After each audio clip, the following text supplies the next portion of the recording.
Now, students, the another question. Second question of NCERT is on page number 46 is the electrostatic force on a small sphere of charge 0.4 microcoulomb due to another small sphere of charge minus 0.8 microcoulomb in air is 0.2 newton.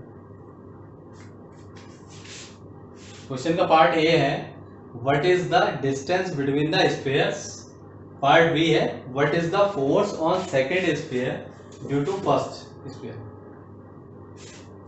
तो given that, अब given क्या क्या है हमारे पास, given what is given, given तो अगर हम ये मान लें दो स्मॉल स्फीयर्स हैं, दो स्मॉल स्फीयर्स हैं मेरे, ये मान लें that this is 1 and this is 2। तो पहले उस स्फीयर को उसने चार्ज दिया हुआ है Q1, this is equal to 0.4 microcoulomb, और सेकेंड स्फीयर पे उसने चार्ज दिया हुआ है Q2 is equal to minus 0.8 microcoulomb.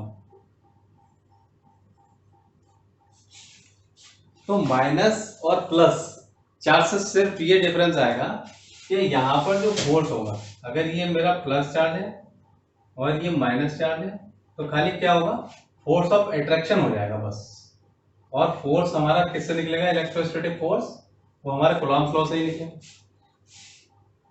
अब उसने फोर्स हमें दे दिया है यहाँ इज इक्वल टू 0.2 न्यूटन। तो force is also given, now force is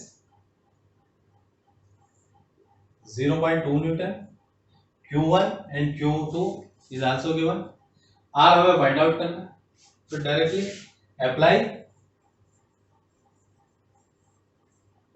Coulomb's law.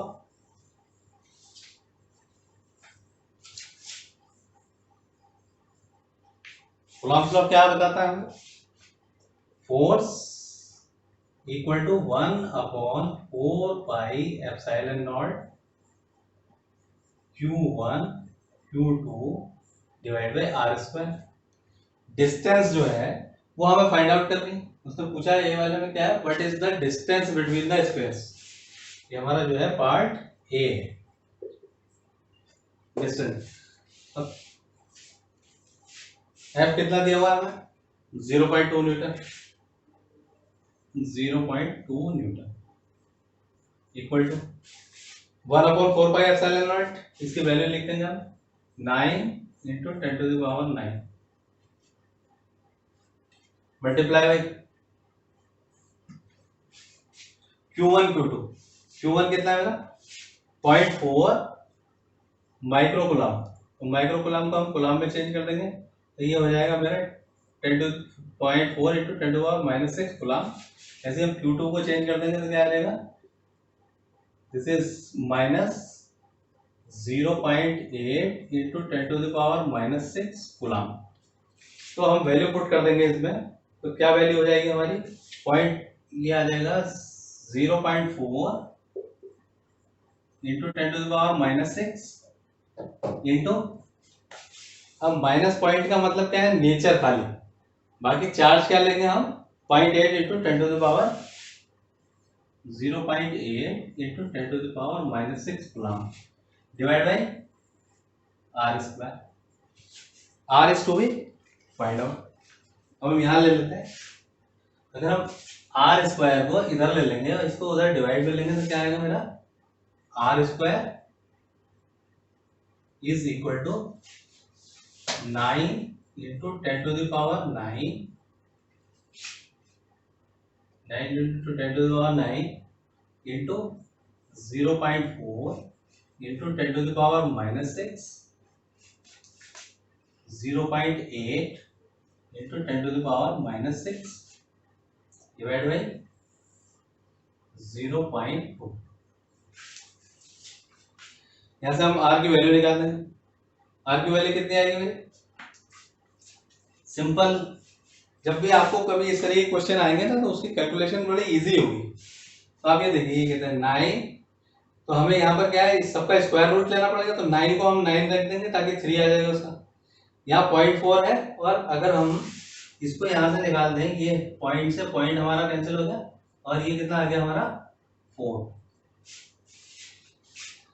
अब ये हमारा कितना है 9 इंटू 0.4 इंटू 4, तो ये मेरा आ जाएगा 9 into 0.4 into 4 into 10 to the power 9 -6 -12 और 9, दैट विल बी -3। ठीक है, अगर हम ये 0.4 यहां से हटाएंगे तो इसको क्या कर देंगे -4। तो अभी यहां कर लेते हैं इसको मिटा के,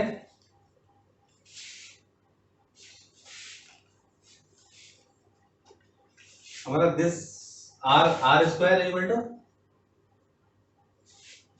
9 into 0.4 into 4 into 10 to the power -3। तो हम यह करेंगे 0.4 हटाएंगे तो इसको 4 लेंगे, तो क्या आ गया R equal to 9 into 4 into 4 into 10 to the power -4। इस सबका अंडर रूट ले लेंगे, दिस इज आर स्क्वायर। तो अंडर रूट लिया मैंने, आर इक्वल टू क्या आया 9 into this 16 into 10 to the power -4 ले लिया मैंने। तो आर इक्वल टू क्या लेना 3 into 4 into 10 to the power -2।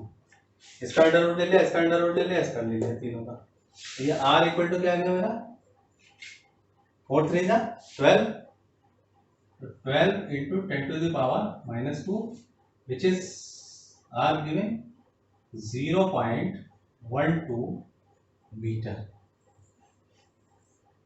यह आंसर आ गया मेरा ए पार्ट, 0.12 मीटर।